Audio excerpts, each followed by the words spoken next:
with criminal justice reform and getting it done, getting it passed. And we had a lot of votes that normally wouldn't have gone that way. And they really, they were pushing me, some of them, at the end. And we have some of the folks here, Tim Scott, Lindsay, they're here, but I'm going to introduce them in a little while. But we had tremendous help. This was a bipartisan bill. We had a lot of support on both sides. And people that you would have least suspected really helped us a lot. So they've been trying to get this passed for many, many years. But to everyone at the 2020 Bipartisan Justice Center, it's my great privilege to speak with you today and my true honor to receive the Bipartisan Justice Award. I am very, very grateful for that, and it will be at a very high level in the Oval Office, a place called the Oval Office. Have you heard about that? It'll be right in the Oval Office with me. I'm very proud of it. Thank you.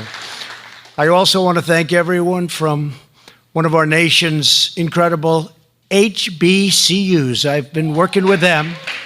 Benedict College. We know Benedict College.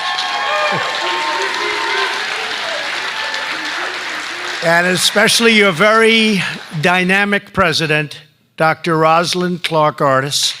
Where is you? Where is Doctor? Where are you? And the outstanding students who are joining us today. You are outstanding and you have a tremendous future. Thank you. Thank you all. Thank you. We're thrilled to be on your campus and to celebrate all that we have achieved together and to discuss the actions that we're taking to build a future of safety and opportunity and fairness for all Americans. 4 years ago, 20 African-American Republicans and 20 African-American Democrats founded the 2020 Bipartisan Justice Center to advance the cause of criminal justice reform. And I'd heard about it for so long, and it was going nowhere. But they all got together. And you fought to fix a broken system. You sought to confront inequality and stop injustice. And you worked to restore hope and optimism where they are really needed the most and where there was very little. With your help, last year we brought the whole country together to achieve a truly momentous milestone. They said it couldn't be done. Past administrations had tried and failed. Some didn't try very hard, I will say that. But they tried and they failed. After years of waiting, we assembled a historic coalition, and it was indeed historic. We had them so liberal you wouldn't believe it, and so conservative you wouldn't believe it. And they got together. I said, how did we do that one? But it was a beautiful thing to watch. It really was. And we rallied activists and faith leaders and law enforcement and lawmakers alike. We worked across party lines very strongly. After all of the work and effort, we passed the bill, and I proudly signed it into law, the most significant criminal justice reform in many generations. We call it the First Step Act. I sort of like the idea of just calling it criminal justice reform. But first step is good because that allows a second step and a third step, and that's okay, because we can go there too. But the First Step Act proved that we can achieve amazing breakthroughs when we come together as a nation and we put the interests of our citizens before the interests of any political party. Since we passed this landmark legislation, 10 states have followed our lead and passed legislation that takes critical steps to advance criminal justice reform at the state level. We gave it a beautiful stepping stone, and some states have come and they've really taken it to a level that you'd be very proud of. And it's only because of what we did that they were able to do it legally and in many other ways. So I want to say congratulations to all of the leaders here today from Arizona, Florida, Louisiana, Mississippi, Missouri, Michigan, Nevada, Oklahoma, Oregon, and Tennessee. Congratulations. Great job. Really great job.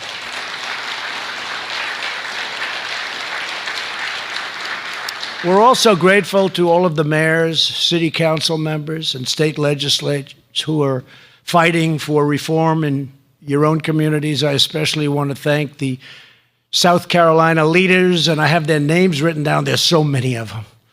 I'll do this before you, Henry. Is that okay? I want to introduce our great governor. They love Henry.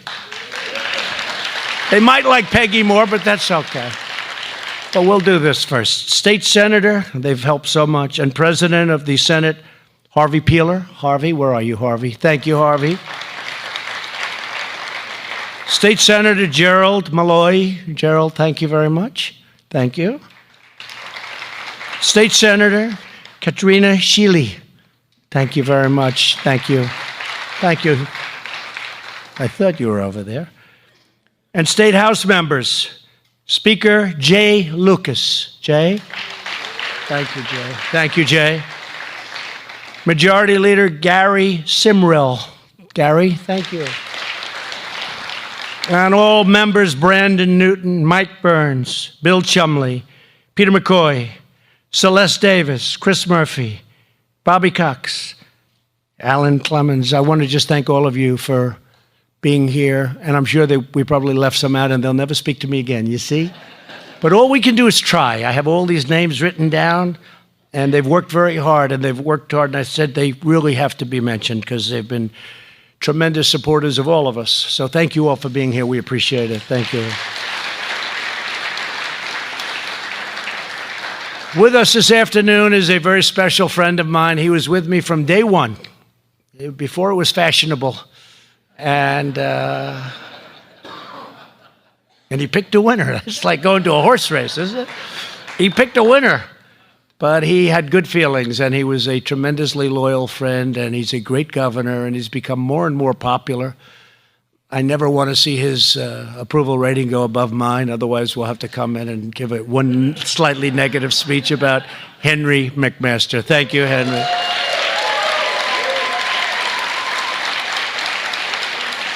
And also, please, Peggy McMaster, First Lady, congratulations on a job well done. Thank you, Peggy. She has been by his side, I'll tell you. Thank you very much, both. Great job you're doing, too, as governor. Lieutenant Governor Pamela Evett. Pamela, thank you. Pamela Evett, thank you.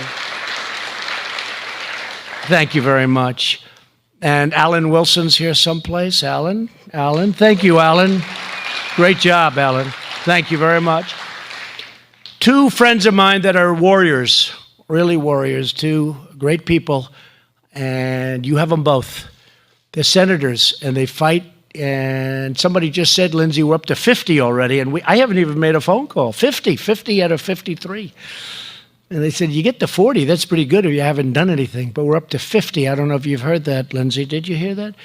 And Tim said that was going to happen. But two really great men. They love your state, and they love the people of this country. They love our country. Lindsey Graham and Tim Scott. Could you please stand?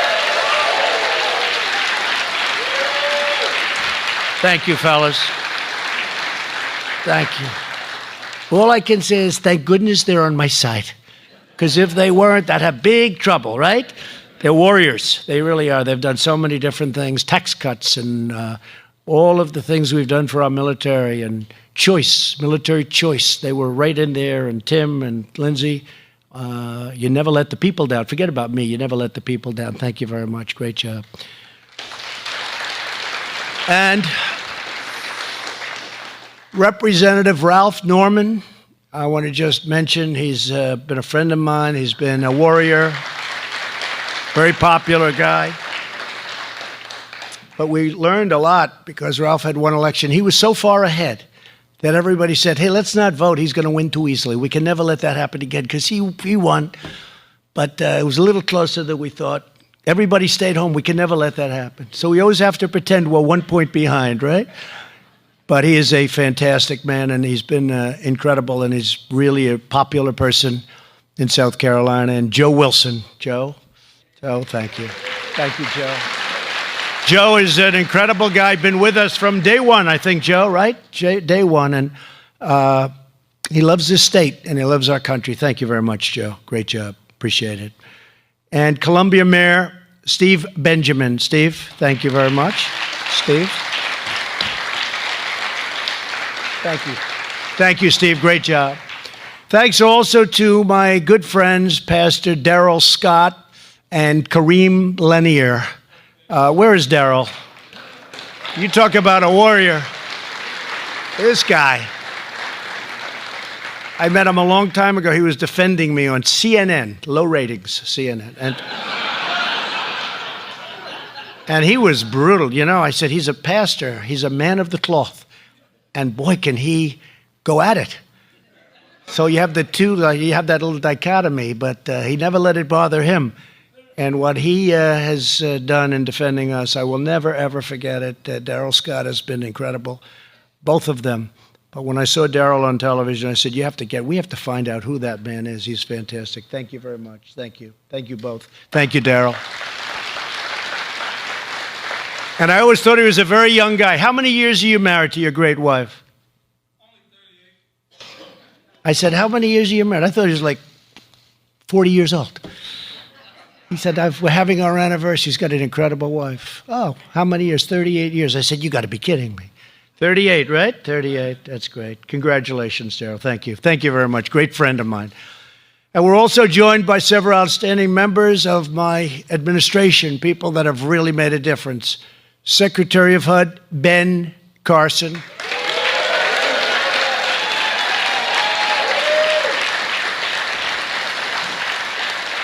A man that has had more impact on investment in various cities and inner cities and people that really need help. An incredible, inspirational man, an unbelievable athlete, and somebody that's done a job that we can't even believe what a great job he's done.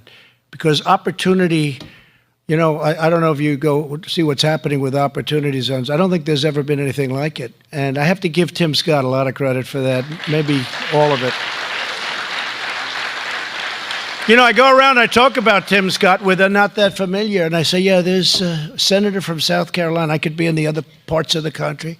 Tim Scott, and they come to me, why did you mention Tim Scott? Why didn't you take more credit? I said, because honestly, it was his idea. We got it done together, but it was.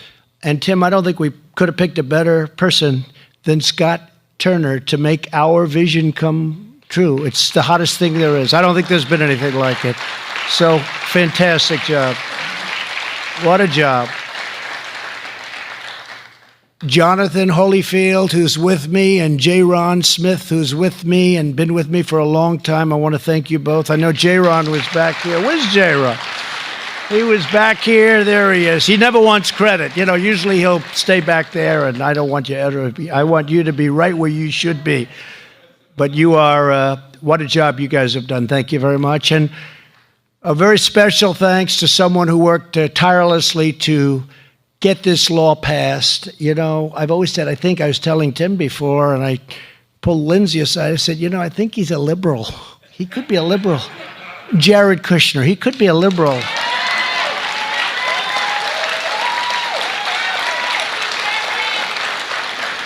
He wanted to get that through. He came to me. I said, Jared, okay, just don't ever come again, please. Just leave me alone.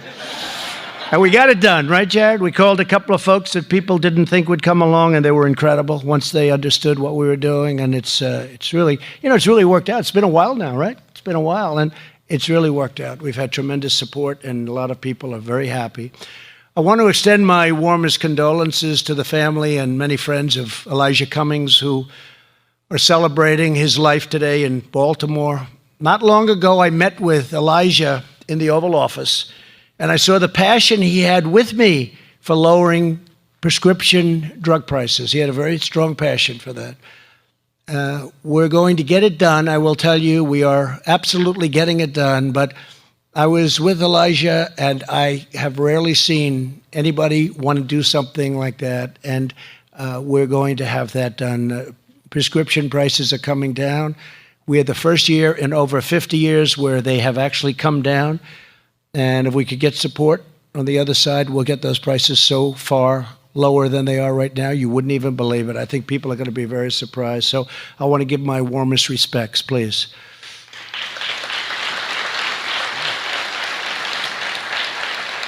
Every African-American leader here today, we have a lot of great leaders from all parts of our country, is very proud of a noble heritage. Throughout our history, African Americans have strengthened, uplifted, sustained, defended, and inspired the United States of America. At the founding of our republic, African American heroes gave their lives for the cause of independence. In the next century, leaders like Sojourner Truth and Frederick Douglass escaped the evil of slavery and fought for the ideals enshrined in the Declaration of Independence, that we are all created equal and that our rights come from God. True. In the 20th century, African American churches, civic organizations, and HBCUs, like this one, this great one that we have right here, it's a beauty. It's a nice auditorium too, by the way, I have to say. Go to a lot of places. This is one of the nicer ones. Do you mind if we come back? But you help lead the righteous struggle to secure civil rights. African Americans have given their blood, sweat, and tears for this nation. You're entitled to a government that protects your families, your jobs, your safety, and that always puts American citizens first. So true. So true.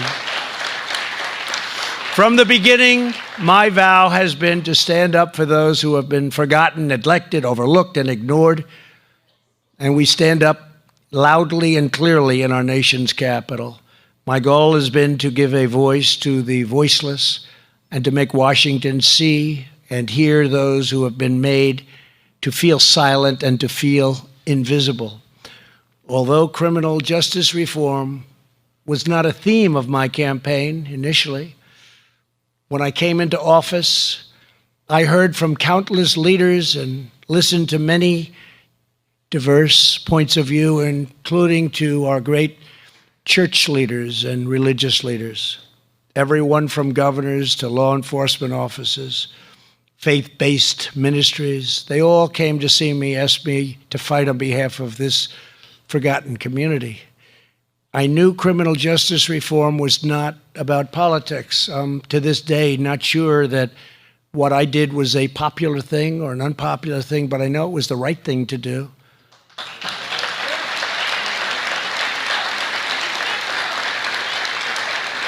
Thank you. Last year, Kim Kardashian West and Kanye West, they came to see me, and really good people, they really are. And they told me the story of a woman named Alice Johnson. Alice had already served 22 years for a first-time nonviolent drug offense. And she was going to be in prison for, it looked like, at least another 28 years. It's her whole life. During her time in prison, Alice became a minister and mentored fellow inmates. She's an incredible woman. She took responsibility for her actions, but her sentence was simply not proportionate to her crime. And that's why I commuted Alice's sentence. And I'll never forget the scene. She came out of prison and there were her children, all grown up, big, strong guys, beautiful, really beautiful, incredible women with such love in their hearts, and they embraced and they kissed and they hugged and they cried outside of this big, monstrous prison. It was a scene that played all over our country, and it was a scene that I don't think anybody has any idea the impact of what that had on a lot of people that don't maybe think like we do. It had an incredible impact. It was a beautiful thing to see. There was so much love. That was true love. And that was a truly happy family. And that was something they never expected. 28 more years. I knew in that moment that I made the right decision. And we're all delighted that Alice is with us. She's been such an incredible representative. In fact, sometime I'm going to sit her down and ask, what is it that you do? Please explain it to me, Alice, because I'd like to have a little bit of what you have.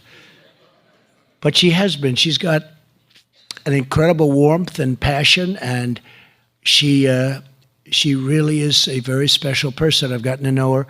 So, Alice, please come up and say a few words. Alice, thank you.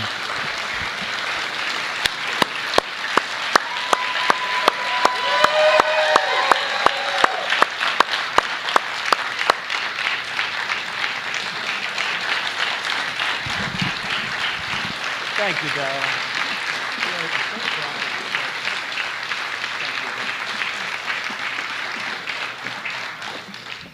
I never, in my wildest dreams, would have thought that I'd be standing before such a group as this. What an honor.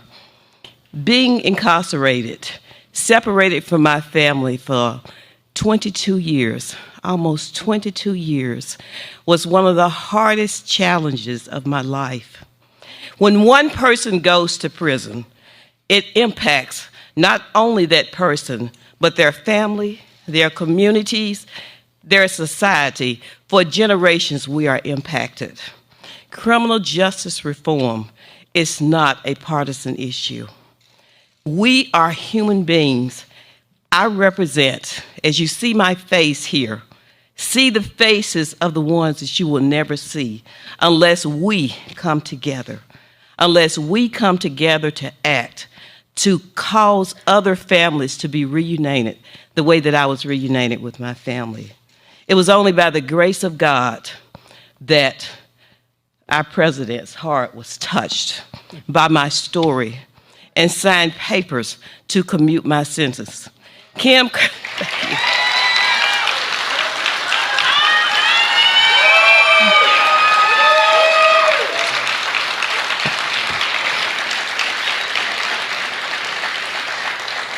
And I want to thank all of you for the warm reception that I have received since I came home. I think that my story touched so many who saw it, who read about it, who heard about it, because we are just regular people. When I came home, I didn't come home as an ex-felon. I came home as a returning citizen. So I just want to say thank you again for all of the work that is being done. I thank all of our legislators who have come together and put aside all of their political differences to work on this very important issue, because this truly has become a movement, and it is one that we as returning citizens would not allow you to forget those who have been left behind. Thank you. Fantastic. Thank you, darling.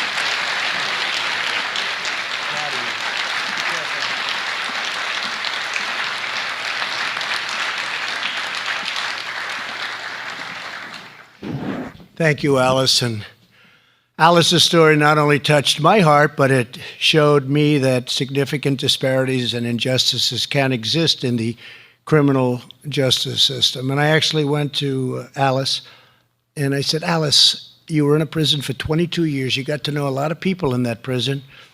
How many people do you have that were, there's only one Alice, right? But people like you, people that are there for so many years for something that really it's time to come out. And I said, because I want their names. And she knows, right? She knows the ones that we're talking about. Some great people are there. And so we're going to work on that, right? You're going to give me a big list, and we're going to do some good things, okay? She goes, probably. Thank you, Alice. Great job. The more people I spoke with, the more clear it became that the system could be deeply unfair, contributing to a tragic cycle of poverty and crime and incarceration.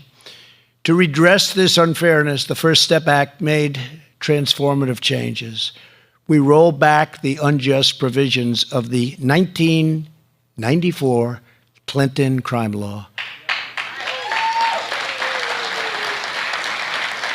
which disproportionately harmed the African American community. You know that. I remember very well what happened. Here with us today is one of the Americans who changed her life and was recently released under the First Step Act, Tanisha Banister. And please, Tanisha, come up and tell us your story. Thank you very much. Please.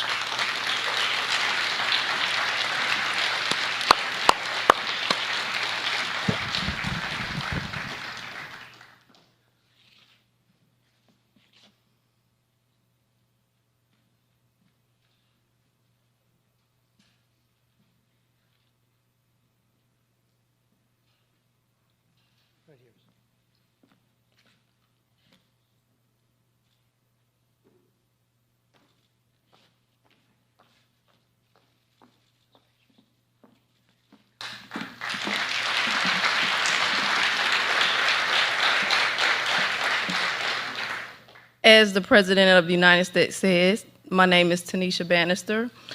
I was released after doing 16 and a half years under the First Step Act. And it was because of that act that I was able to reunite with my family. I'm joined here today by my son, Abel. He's somewhere in the crowd there.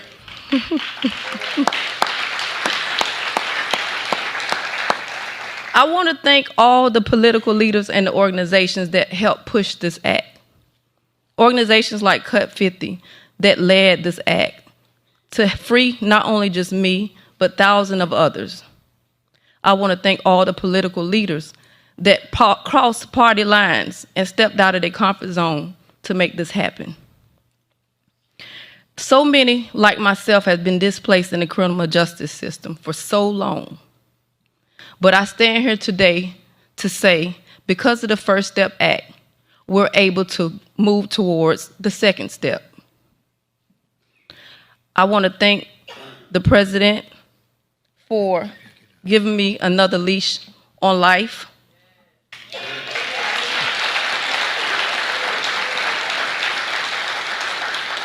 If it wasn't for you, Mr. President, I'll still be serving 5 years in prison. All right, that's good. And I'll be forever grateful for that. Thank you. I just want society to know that this is one bright spot that we can stand on. That's not a issue that has to be forgotten about. It's one that has been focused on by not only just the political leaders, but the organizations that fight, that trudged to Washington. That was our voice then when we didn't have a voice to be heard. And I just want to say thank you.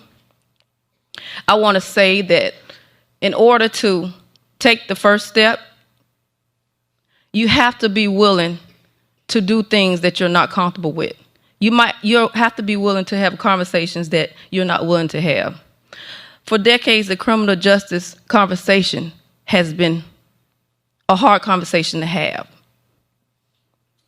almost non-existent.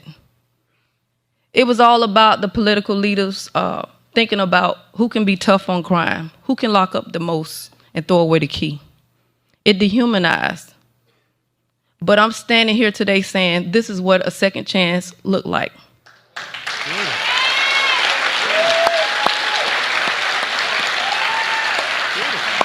I'm determined not to let my past define my future, but to continue to move forward day by day, step by step, and not forget about the ones that's left behind.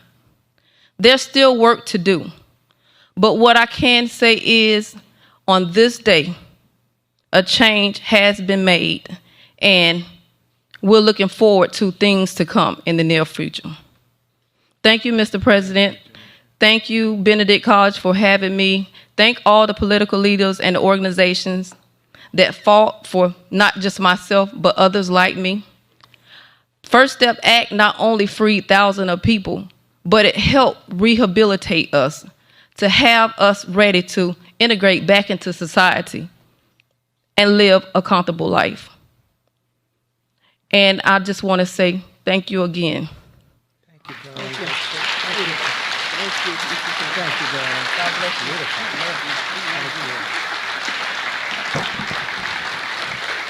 you. Alice, when is she running for office, please? I want to back her. We have to back her, right? That was not a written speech, folks. That was delivered from the heart. That was incredible. Tanisha, do you mind if I take a couple of the lines you just gave and use them in my future speeches, please?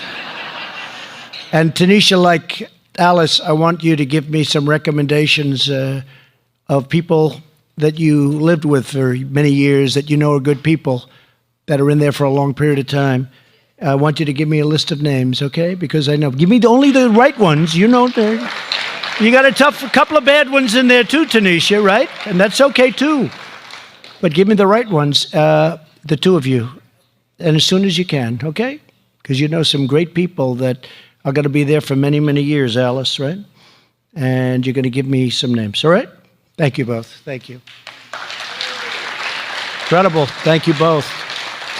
To ease former inmates' return to society, the single most important action we can take is to help them find a good job.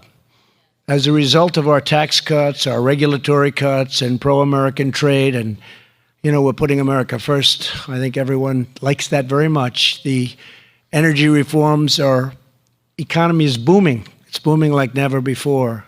Nothing better for former prisoners that are coming home to look for a job when there's very low employment.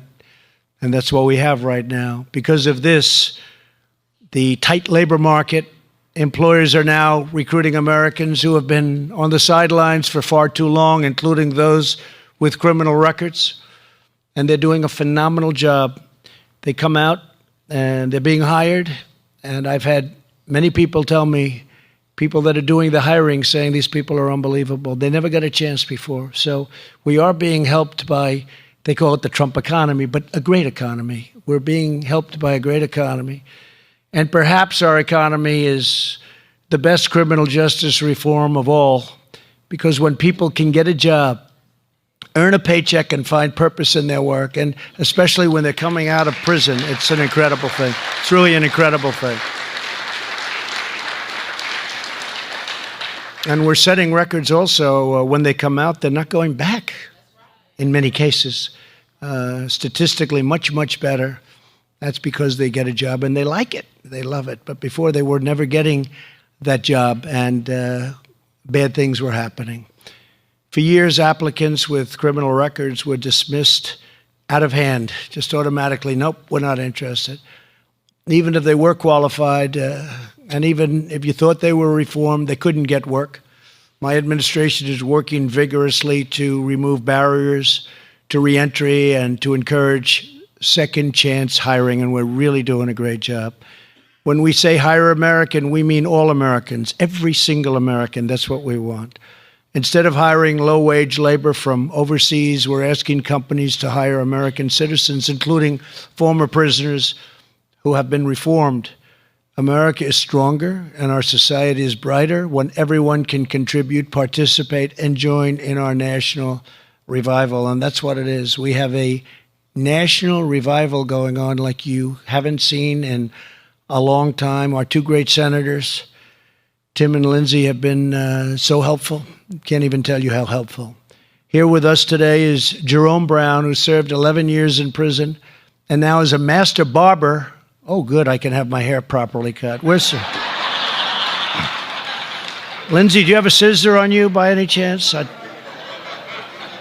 Finally, I can get a good haircut.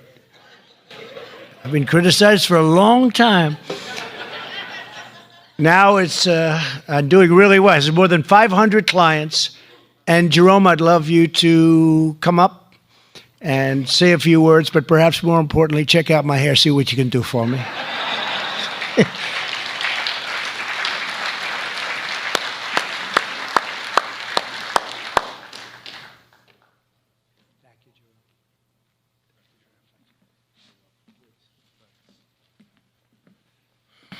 First, I would just like to say thank you to the president for giving everybody a chance, because a lot of times there are people in prison and you don't really know like their goals or their, what they want in life unless they have a chance. I was kind of fortunate. When I walked through the doors of the Federal Bureau of Prisons, I had a goal in mind, and my goal was to educate myself, to read, and to help my entire 11 years. So during that time, I made curriculums. I started a program called Criminal and Addictive Thinking. I had barber classes, and I was mentoring guys that couldn't read or write. I would help them. Anything I could do to help somebody, because helping them helped me. And it couldn't have been done without support neither. So support from my family, my wife, Keisha.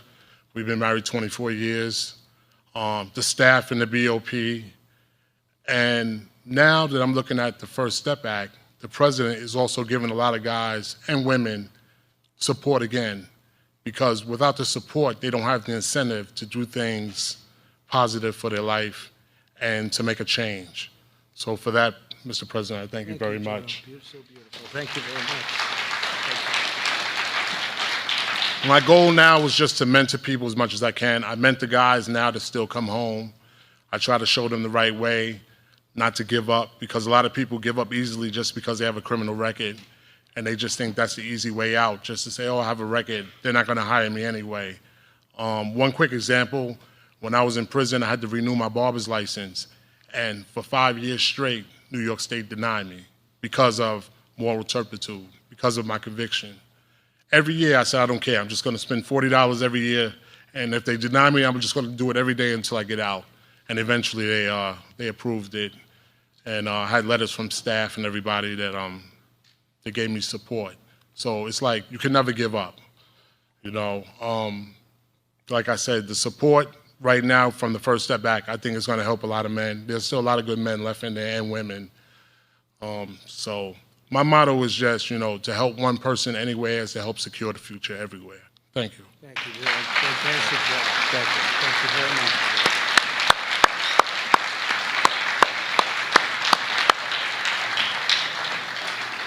Thank you, Jerome. Incredible job. On criminal justice reform, trade, the economy, and so much else, our American First agenda is focused on expanding opportunity for citizens of every race, religion, color, and creed. For decades, politicians of both parties put their own interests ahead of your interests and put the interests of foreign nations ahead of the interest of our nation. Our leaders spent $8 trillion on wars in the Middle East, but they allowed our great cities to fall into tragic decay and disrepair. For the cost of 1 year of war in the Middle East, we could have given scholarships to every child at every inner city school in America and had tremendous numbers of dollars left over. Politicians drained America's wealth, policing ancient tribal conflicts overseas while leaving generations of African American children trapped in failing government schools and in failing inner cities. The same Washington establishment enacted ruinous trade policies that shuttered our factories and shipped our jobs very far away to other countries. More than 500,000 African Americans lost good-paying manufacturing jobs after the twin disasters of NAFTA and China's entrance into the World Trade Organization. That was a bad day. At the same time, lawmakers and corporations joined forces to push immigration policies that hurt working-class Americans of all backgrounds. Many politicians fight harder in Congress for illegal immigrants than they do for United States citizens.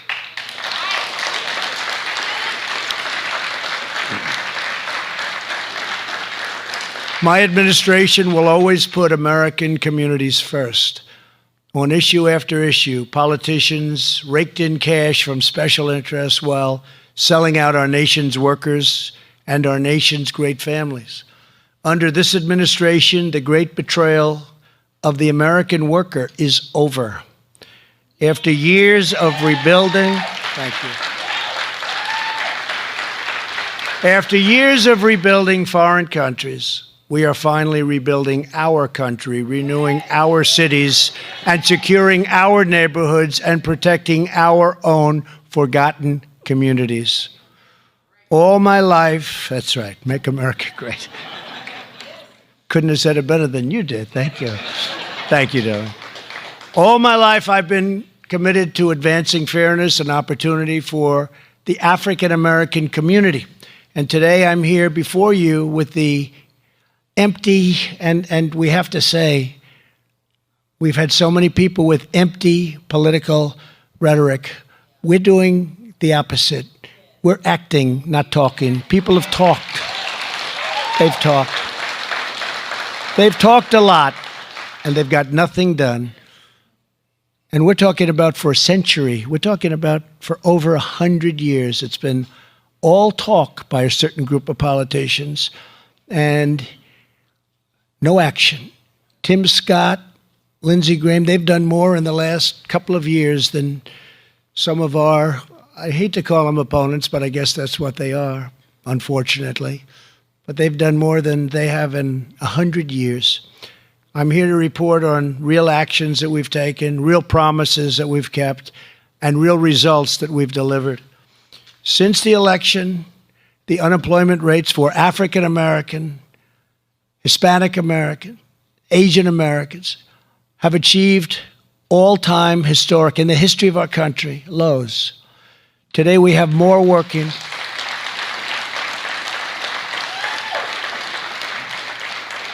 Today we have people working at a level and a number, the history of our country. We've never had so many people working before, almost 160 million people, never come close. African American youth unemployment, so important, a number that 3 years ago when I was running was through the roof. It was, just incredible. It recently reached the lowest rate ever recorded. Youth unemployment, so important. African American poverty rate has reached its lowest level ever recorded in the history of our country.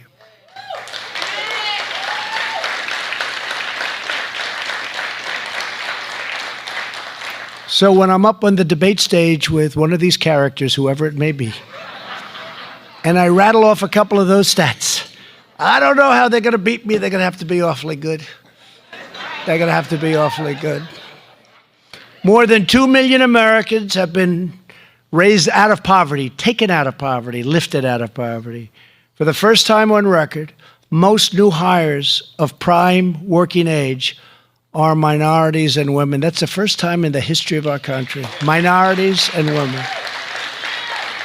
Wages are rising fast, and they are rising twice as fast for the lowest income workers than they are for the high wage earners. Proportionately, they're doing the best of all. Women, the best year for employment in 71 years. And soon I think it will be historic. It will be in history.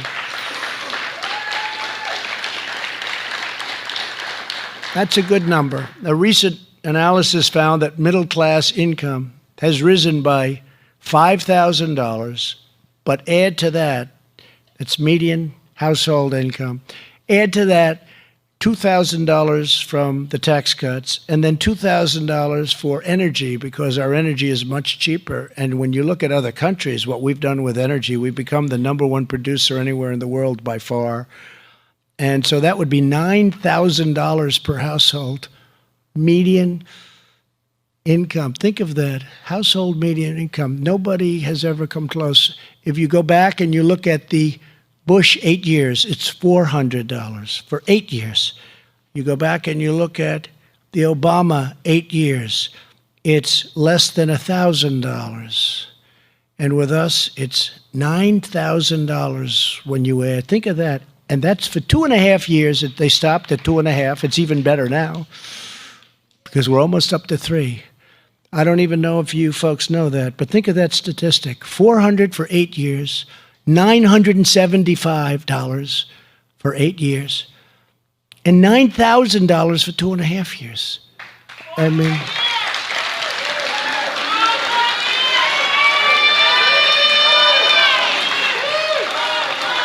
thank you.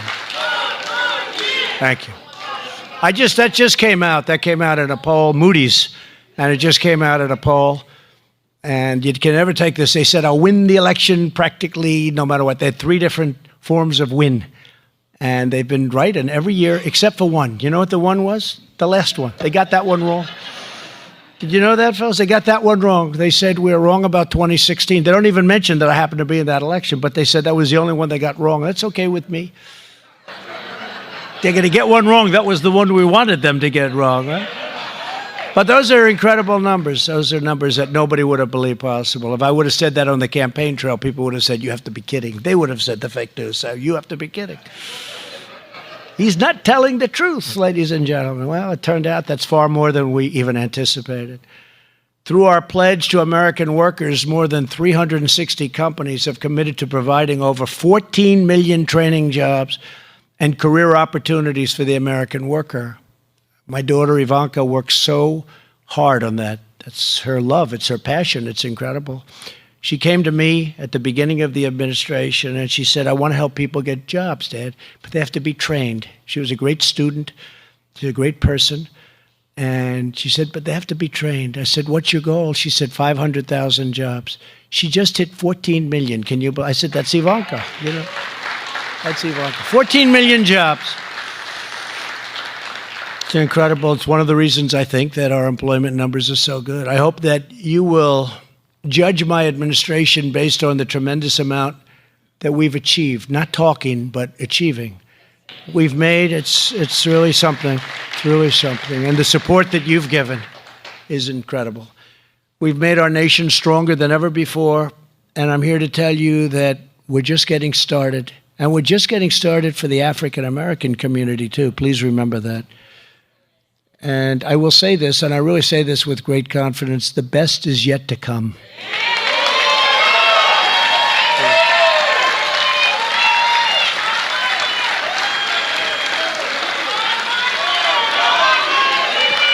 Thank you. Thank you.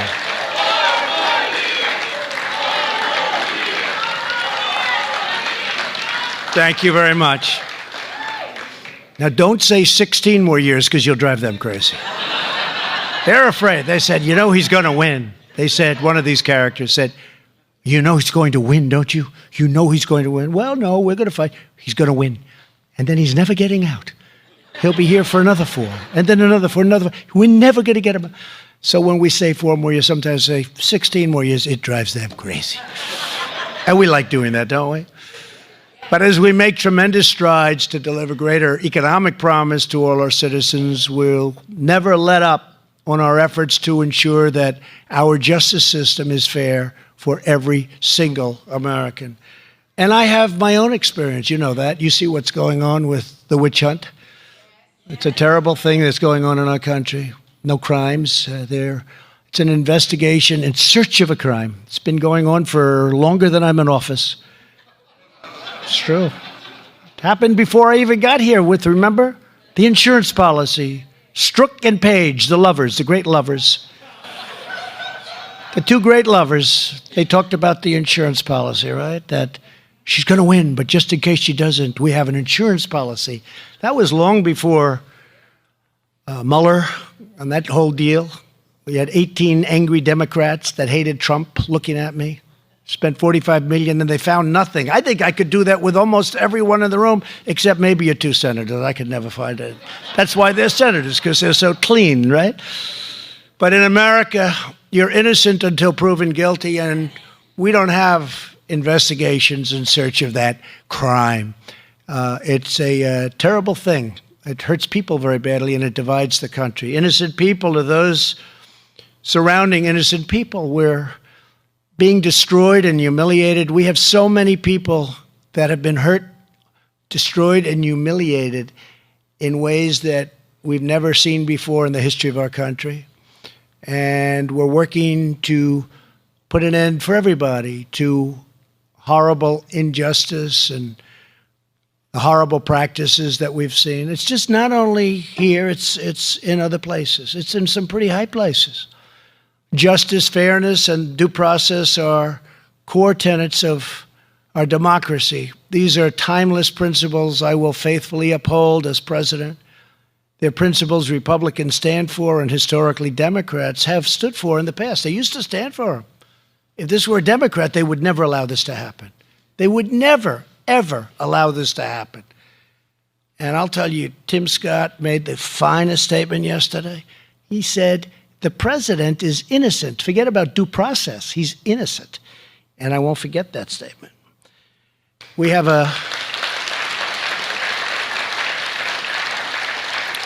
to remember a big factor, and I say it more and more in my speeches because Honest Abe was something pretty special.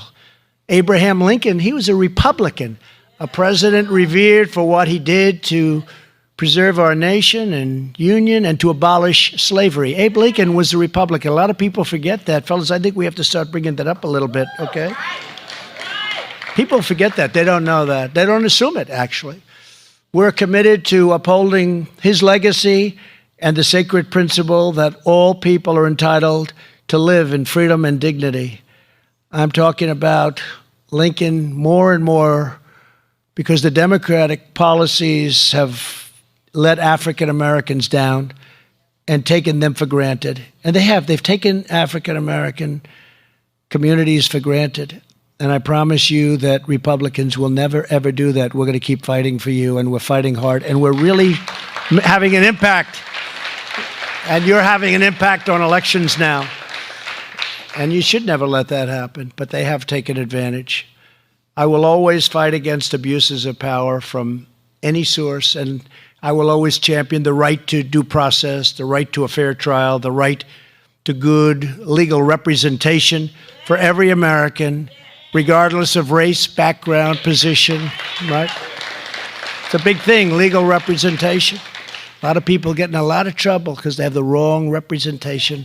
And they say, why didn't I have somebody that knew what he was doing or tried or was fair? This is my promise to each and every one of you. I'm hearing that more and more African Americans are supporting our Republican policy agenda because they see the results that we're delivering.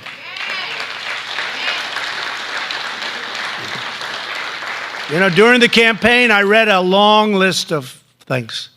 It was a speech, regular speech, long list. Highest crime rate, African American, highest crime rate, worst housing situation, lived in the worst areas. Everything was bad. Worst education. There were like 10, and I'm going over 10 things over and over and over. Highest rate of incarceration. And this is all African American.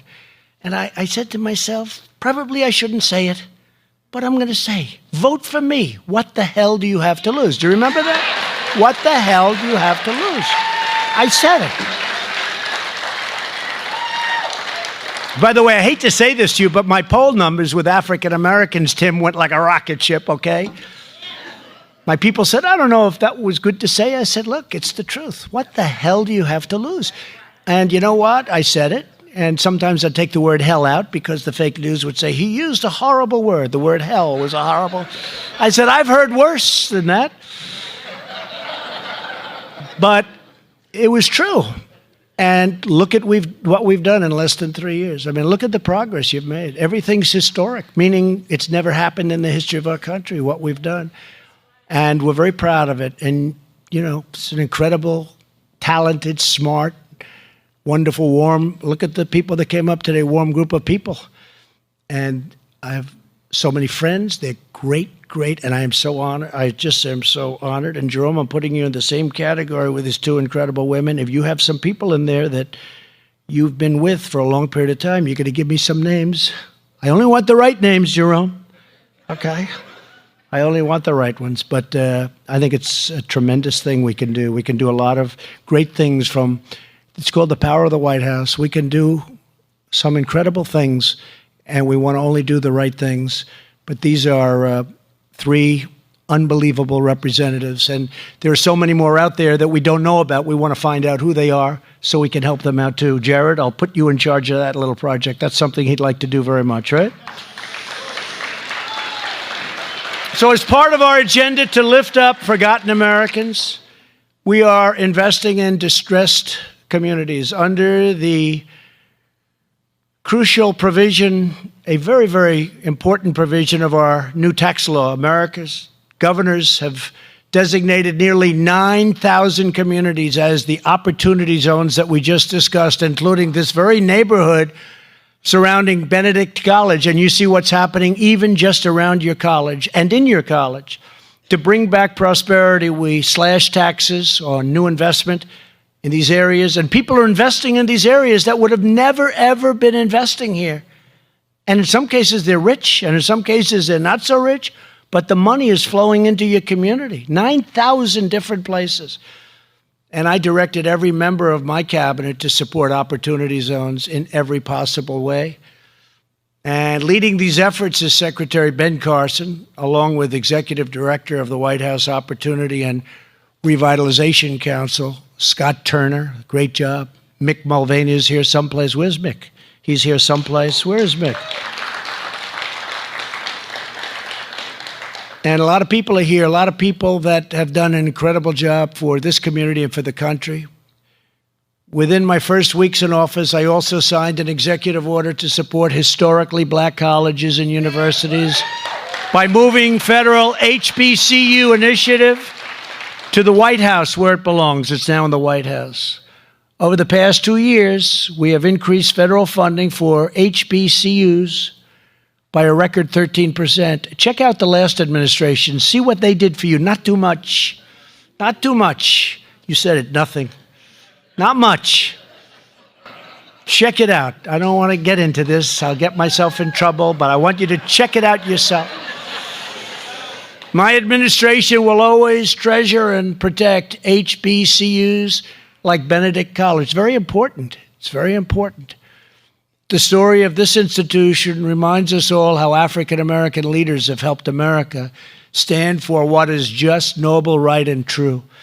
Nearly 150 years ago, Benedict College began with 10 students and one great Baptist minister.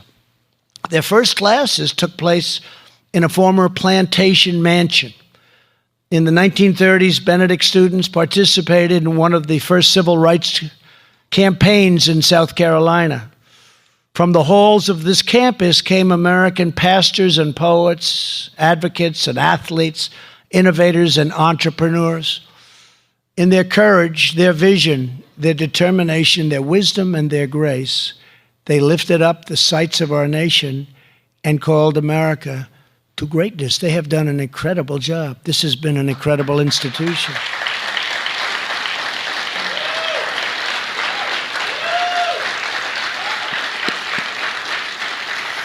The extraordinary legacy of generations of African American patriots shows us that the heart, spirit, and soul of our nation is always found in our people.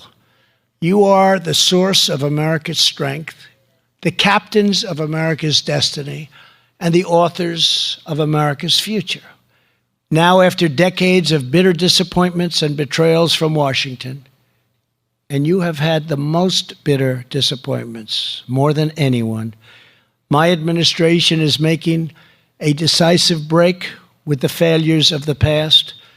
We are taking on the entrenched interests, the corrupt power structures, and the rigged systems of the old status quo. With confidence in our vision, we are putting this nation on a better and brighter path for you, for your families, and for all of our great citizens. We're keeping our promises. We're solving problems, righting wrongs, and boldly confronting injustices wherever and whenever we find them. Through it all, we are honoring our allegiance to the hardworking men and women who sweat and sacrifice, make our country run. Together, we are reaffirming the sacred bonds of loyalty and love that unite us together as citizens and patriots and as Americans. We are defending freedom and justice and equality for every man, woman, and child all across our nation. We are fighting to bring opportunity, dignity, and hope to every block, every neighborhood, and every city and town all throughout this magnificent land. Above all, we are putting our faith in the greatness of our people, the grace of our God, and the glorious power of redemption. Thank you, God bless you, and God bless America. Thank you very much. Thank you. Thank you.